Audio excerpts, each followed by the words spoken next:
Sometimes the best stories in golf aren't found on tour. You'll find them at the back of the range. And here's your host, Ben Adelberg. And welcome to the Back of the Range Golf Podcast. I am your host, Ben Adelberg. This is episode 111. Exciting time here at the Back of the Range. I've recorded 4 episodes in the last week. All 4 of these guests come from completely different backgrounds in the game of golf and have distinctly different careers. Spoke with a member of Golf Channel's team that covers college golf, a head coach of one of the hottest men's college golf teams, one of the best mid-amateurs in the country that has won both the Coleman at Seminole and the Crump Cup at Pine Valley. And if those 3 aren't enough, I just wrapped up an interview with a 3-time participant in the PGA Championship that is not a member of the PGA Tour. So, lots of great episodes coming your way. My first big announcement of 2020 is that next week, I'm heading down to Mayakoba to spend some time at the Latin America Amateur Championship. Living in South Florida, it's a quick flight down to Cancun, actually Playa del Carmen to be more specific. I'll be checking out some of the participants that'll be vying for the title and that coveted invite to the 2020 Masters. So, I've never been to Mexico, never been to this tournament, so I'll be sharing some photos and videos, perhaps some interviews while I'm there, and I'll also be working on writing a story about a few of the participants there that I've actually played some golf with in the past. So, really excited about that. I'll share as much as I can with you while I'm down there. You want to know where I'm going to be sharing it? Yes, I'll be sharing it on social media. So make sure that you're following on Instagram. The handle is the Back of the Range Podcast. We're on Facebook and Twitter as well. I know I say it all the time, but if you're looking for the links to all these places, the best place to go is the website, thebackoftherange.com. That's also where you'll find every episode that I've ever done. If you need to get caught up, if you want to see who I've talked to in the past, best place to go. Go to the website, thebackoftherange.com.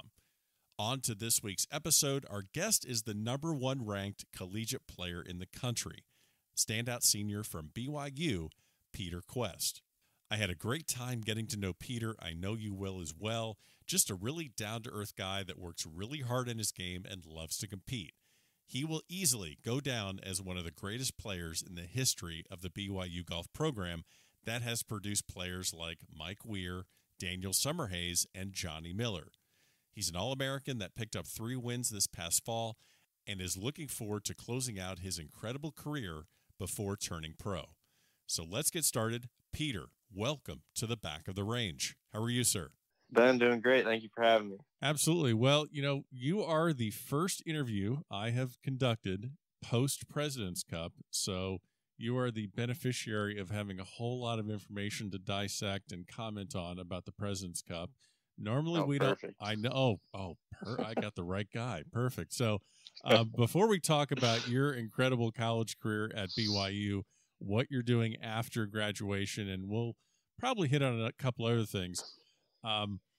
With the time difference, now I'm actually just now recovering from sleep deprivation because here on the East Coast, I'm staying up till like 1 in the morning or 2 in the morning to watch the President's Cup in Australia. Did you watch a lot of the President's Cup?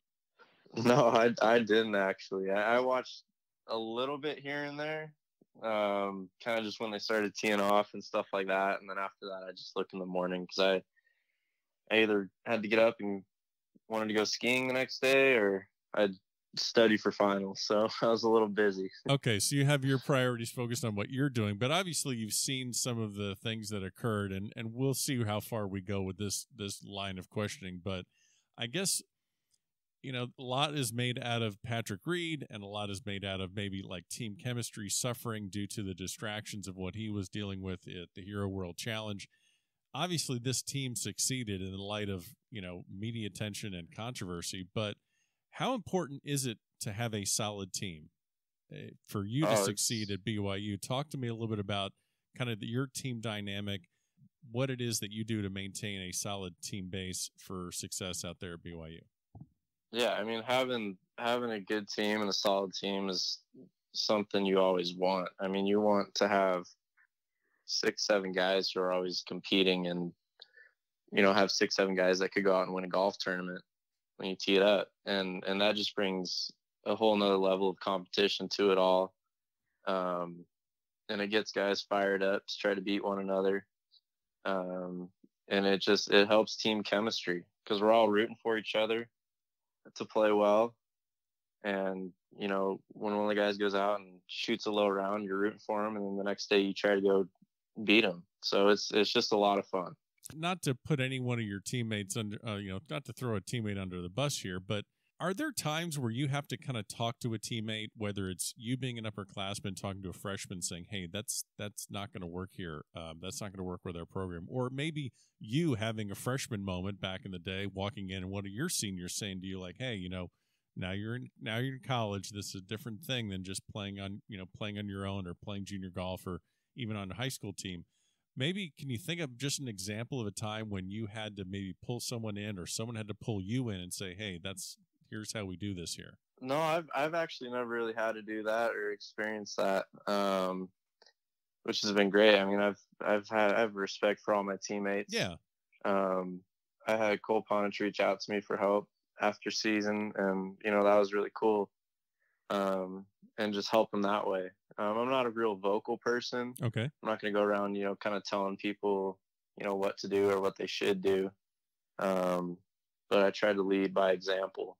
And hopefully people, you know, can follow. Clearly it's done well. You guys are I believe right around now, you're about the 4th or 5th ranked team in the nation. And, you know, you're behind teams like Oklahoma and Texas Tech from, you know, universities at different areas in the country that have probably a lot more warmer weather than you're having in Provo, Utah for the most part. Let's backtrack a little bit. I want to learn a little bit more. I want our listeners to learn a little bit more about how you got into the game. I know that golf is not the only sport you played. You just mentioned skiing. We're gonna get back to that one. I'm curious how Coach Brockbank and everyone else feels having their star senior hitting the slopes in the off season. But we can edit that out for a fee. But how did you get into golf? And I always like identifying these paths with collegiate players, whether they only played golf, played other sports, they had, you know, the country club upbringing, or they worked at a public course. Tell us a little bit about how you got into the game of golf. Yeah, so I mean, I was probably, you know, 7 or 8 when I'd mess around at the driving range.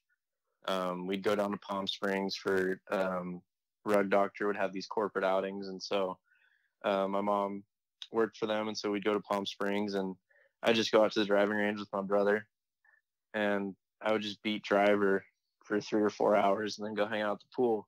Hey, there you go. So that kind of started it. And then I played baseball and soccer up till high school, but I kind of got more into golf in junior high. I was on the team there.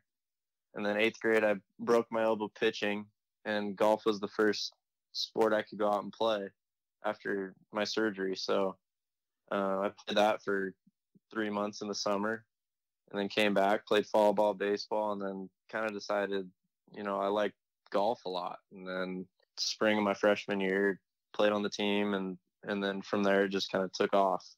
Now, did you break your elbow pitching because you were that kid that knew how to throw a curveball that just tore your elbow up, or was this just like a freak accident? Because that was actually me when I was in that 12 or 13 age range. I was the kid that threw the curveball, and then that was pretty much the end of it. Yeah.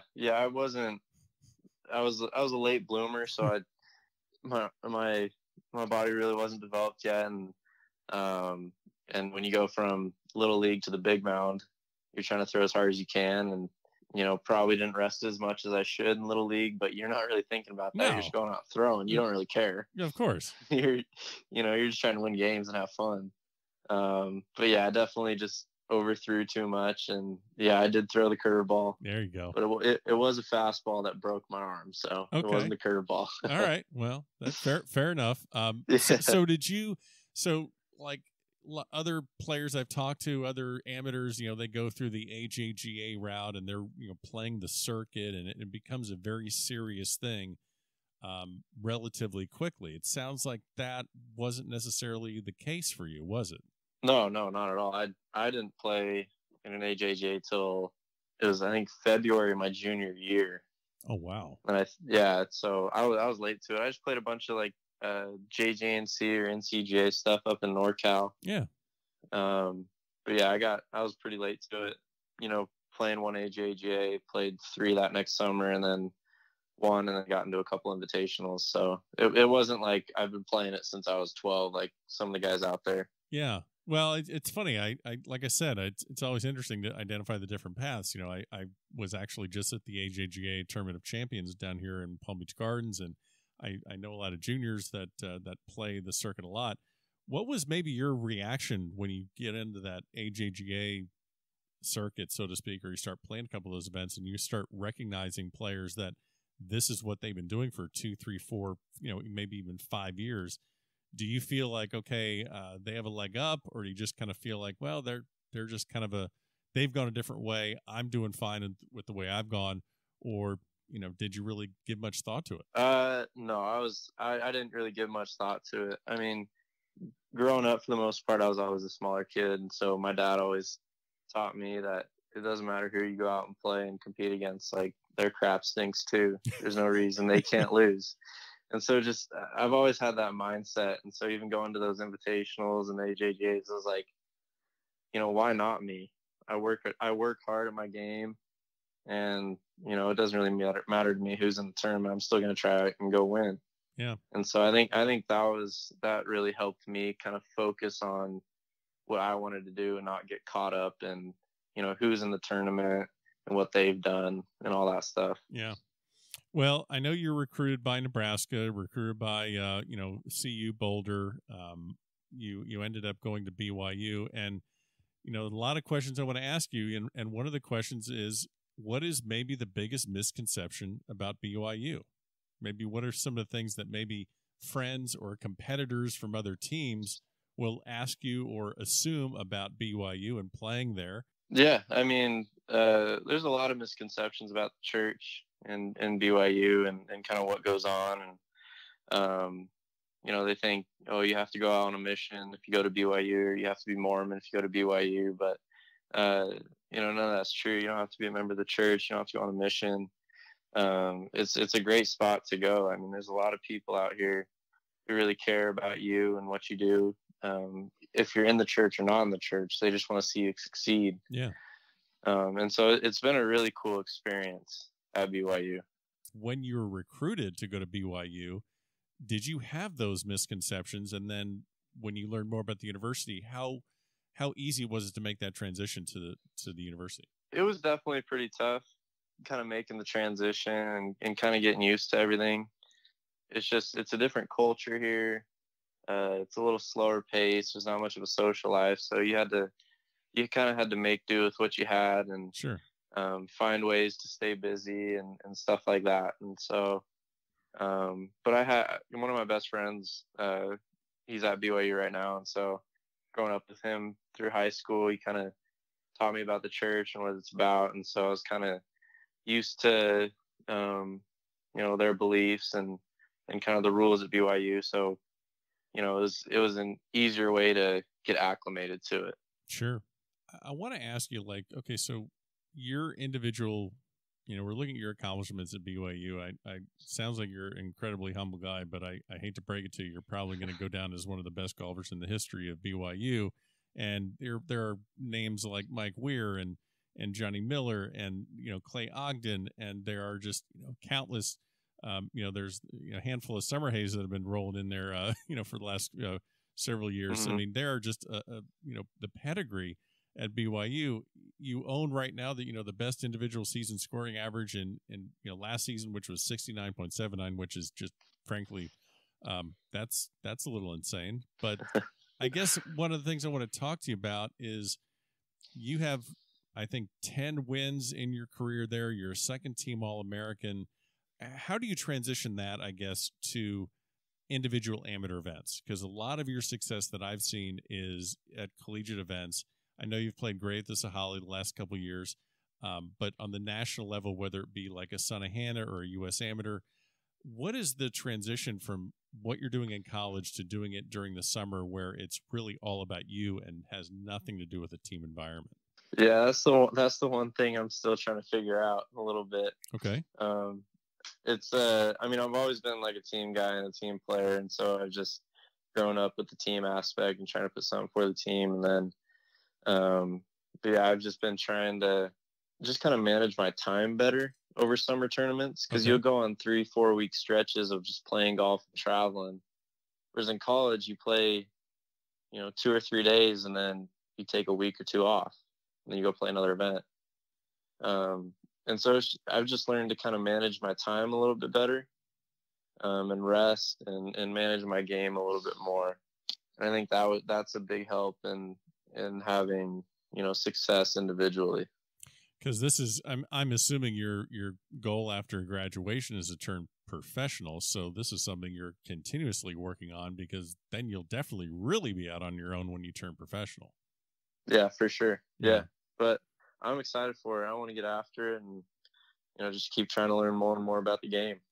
Well, you're winning. It was funny. I read a quote that your coach Bruce Bachbank made a comment. He says, it's something you have to kind of figure out on your own, and he was just kind of referring to winning. As I said, you've won 10 times in your college career. Coach Bachbank has worked with over, I think you're his 20th All-American. He's won the Utah State Amateur twice. And I'm curious, was there a moment when maybe, okay, this is the right mindset I need to have to win golf tournaments? Because I'm just curious, was that always with you, or was there maybe a pivotal moment in your college career where you said, oh, okay, this works. This is how I need to kind of prepare to win? Yeah. I mean, that kind of all went into kind of my preparation leading up to events, and the whole mindset behind wanting to win.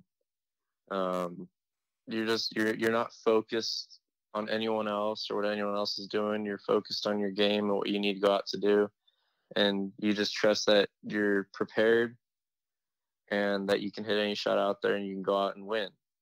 And all you're trying to do is win. You're not trying to, finish top 10. I just want to win, and that's the mindset I've had, and it's worked.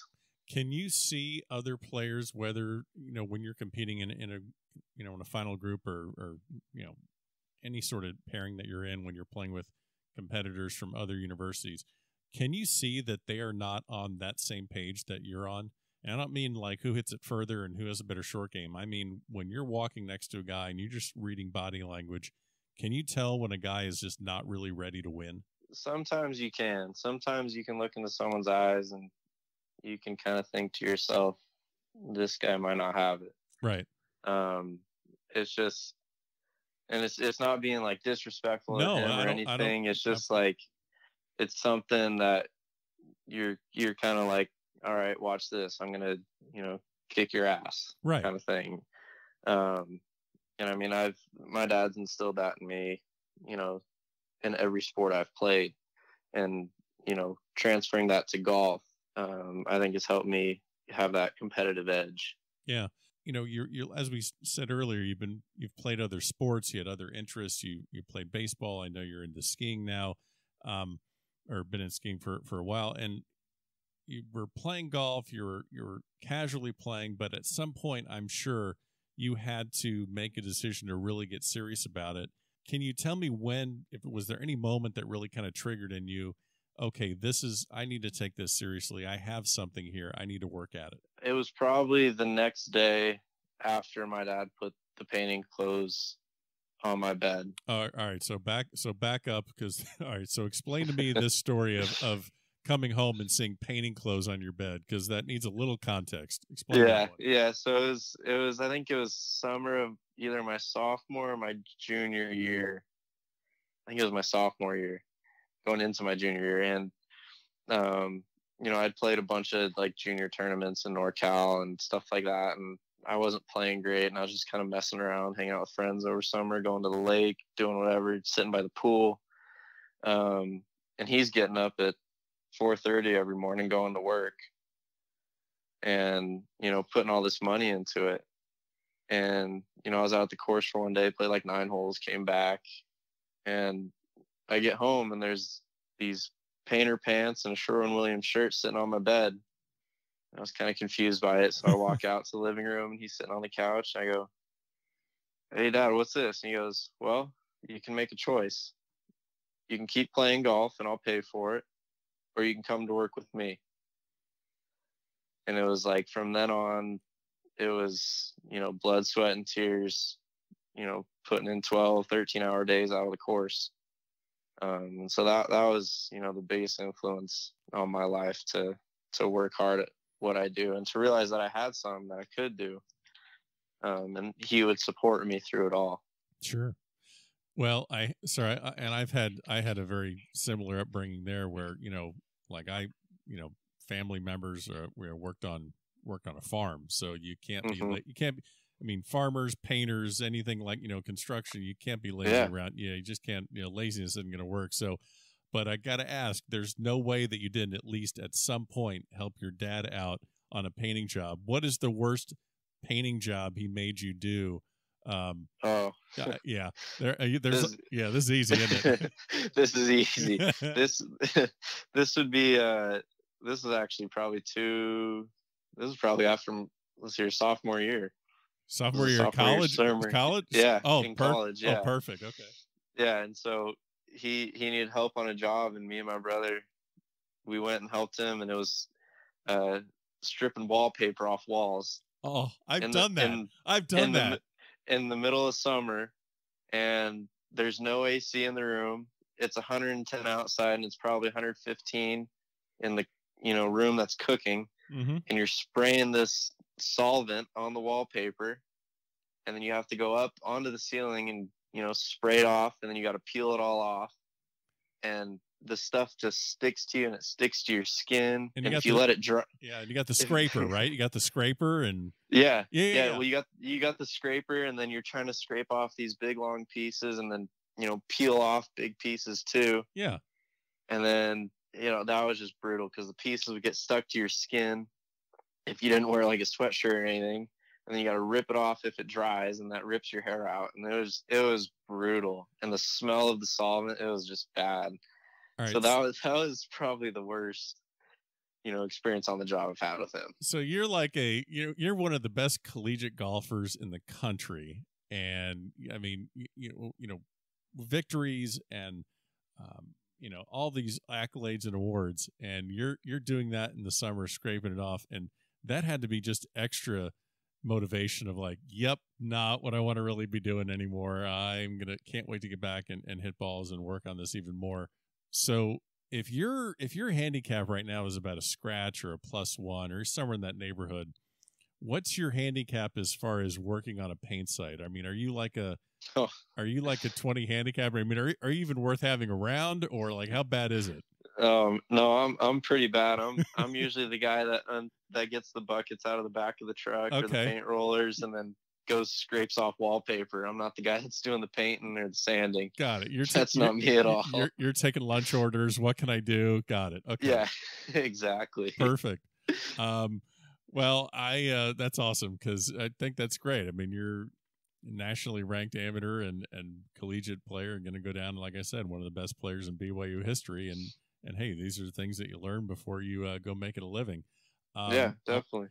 So I wanted to ask you also, elevation in Provo is 4,500 feet. Your hometown of Fresno is 300 feet.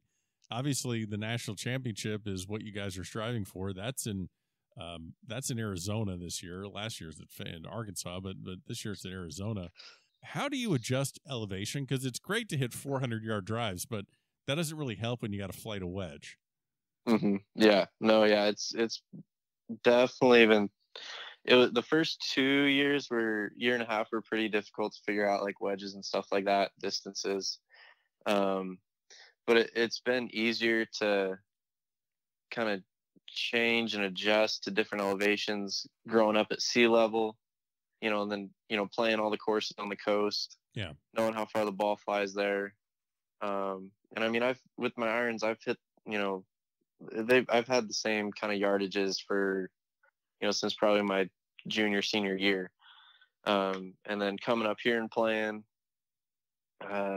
just kind of adjusting that. So I kind of have an idea of what elevation does what to the ball, and how far it goes, and how much to take off or to add. And what spin does to the wedges at certain elevations. And so you try to figure out. Sometimes you can figure it out, sometimes you don't. For me, it seems like it's more of a feel thing. Other guys are more just straight up numbers. But it's been difficult to figure out for sure.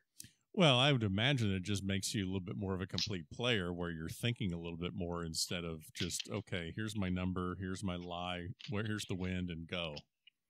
Yeah, no, exactly. Yeah.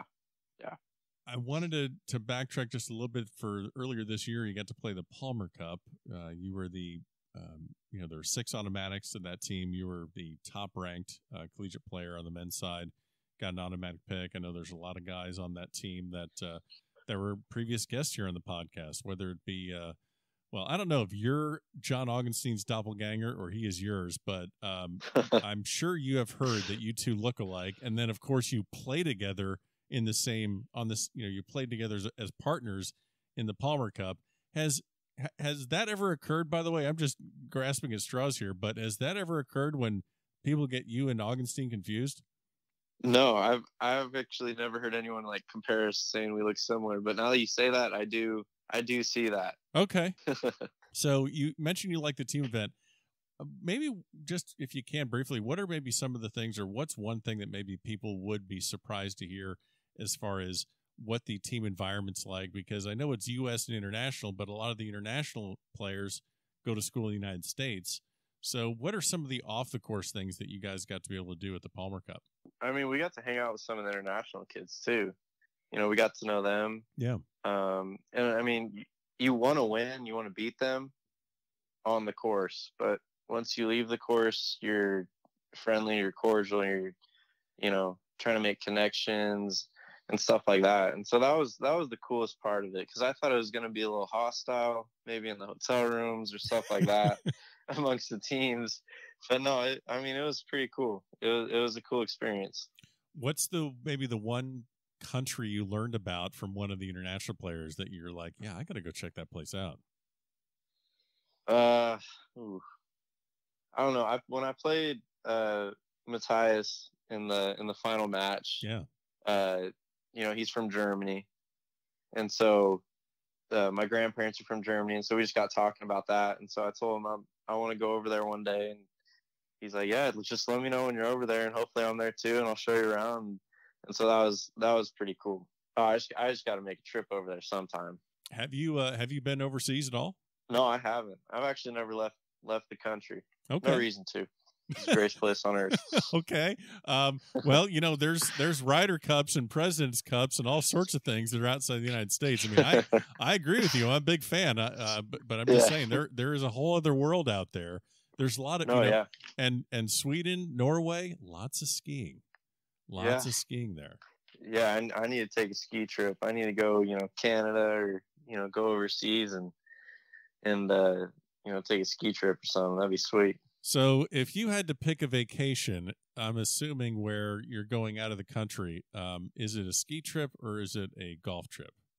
Ski trip, for sure. All right. So how serious is this ski, this addiction to skiing? Like, is it pretty full blown, or is it just a casual thing, or are you just really into skiing? Kind of a little bit of everything. Okay. I mean, I started skiing when I was probably 3 or 4. Oh, okay.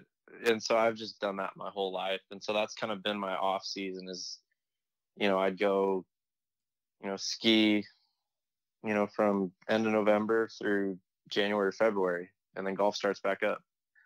And so it's been good. And I love it. I love getting out on the slopes and you're just free. And, it's just a lot of fun.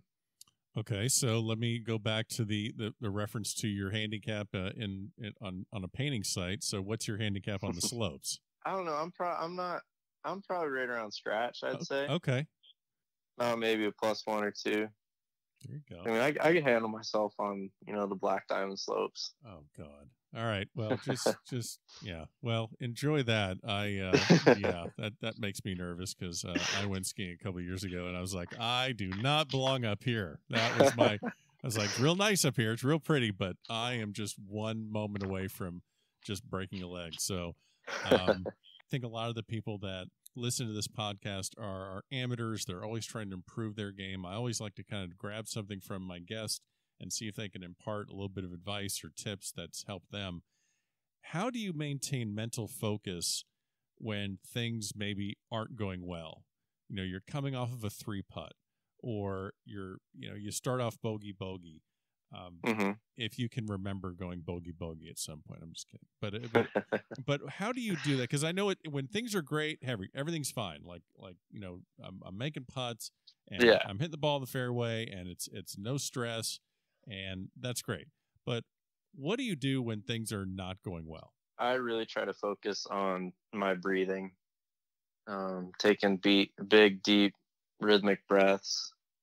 And I'm an exercise and wellness major, so I've been able to learn about oxygen intake and how it affects the brain and all that. Okay. And, when you get under tense situations, you tend to take shallower breaths, and that tends to tighten up muscles and tense everything up, and you aren't able to perform to the level you want to perform. And it limits the amount of oxygen going to your brain, so you can't think as much. You're thinking too much. When you're able to take big, deep breaths and kind of just focus on that, you're able to clear your mind of, all those, bad negative thoughts, and, refocus to what you want to do. And it kind of clears up the picture of everything through doing that. Okay. And a lot of that comes with like meditation or just reading, or, doing different types of like focus activities, visualization, all that stuff. But for me, it's just been, after a bad hole, when I can refocus my breathing and kind of get back into the rhythm of things, then I can put it behind me and move on. That sounds like pretty good advice. You mentioned you're majoring in exercise and wellness. I have to ask, and I don't know why I have this information, but I do. But please explain to listeners what cougar tails are. Oh, cougar tails are like big maple bars. Okay, what's a maple bar? A maple bar is just a donut, and then you got whatever maple frosting or whatever it is, on top of it. Sure. It's just like one of those like kind of hot dog bun donuts, maple frosting. It's like, I can't remember how long it is. It's probably like 2.5, 3 feet long. Okay. They're all right. I've had like a bite of one. They're okay. Okay, because apparently they're like the number one selling specialty concession around all collegiate sports. Like that's the number one thing that is apparently in the country. Yeah, I mean, you go to a basketball game, a football game, you see kids just walking around with 2 or 3 of them in their hands, just like trying to get back to the seats. Okay. It's like, oh man. All right, I just was curious if you're aware of those, because I've seen they look pretty dangerous. Yeah. All right, so I want to get you out of here on kind of one last question. You've mentioned, I think in previous interviews, you said that just the whole college experience at BYU, it's something that you're never going to be able to go back to. The PGA Tour isn't going to go anywhere. So I don't know when you gave that quote or when you said that, but has anything changed with your mindset now that you're coming to the end of your career at BYU, about to turn pro? Kind of what are your thoughts on maybe, the youth movement, so to speak, on the PGA Tour, whether it's Wolf and Hovland and Morikawa and guys like that? What are you most looking forward to? What are your thoughts going into it? Yeah, I mean, I'm real excited to try to get out there and try to win. I don't want to just get my card for the next year if I'm able to get out there and have starts like those guys. I want to go out and I want to win. And it'll just be really exciting to, travel around and see everyone and, play with guys you watch on TV. And, that'd be a dream come true. And so I'm real excited, for the next chapter of my life, and, hopefully it all goes well. If you're able to do half of what you did or what you've done at BYU when you turn pro, I think you'll be just fine. As I said, your 10 victories. You're heading over to the national champion, or you're heading towards the national championship, obviously at Greyhawk. Peter, I wish you the best. Thanks for joining me here at the back of the range, and enjoy the holidays. Thank you. Thank you too, and thank you for this incredible opportunity. It's real cool. And there you have it. Special thanks to Peter Kuest from BYU for joining us this week. All the best to him and BYU's team as they push forward this spring towards the national championship. don't forget, I am heading down to Mayakoba, the Latin America Amateur Championship, next week. So make sure you're following on Facebook, Twitter, and Instagram. You'll get all the latest photos and videos while I'm down there. Don't worry, I'll post an episode before I get on a plane. So we'll see you again next week for another episode here at the Back of the Range.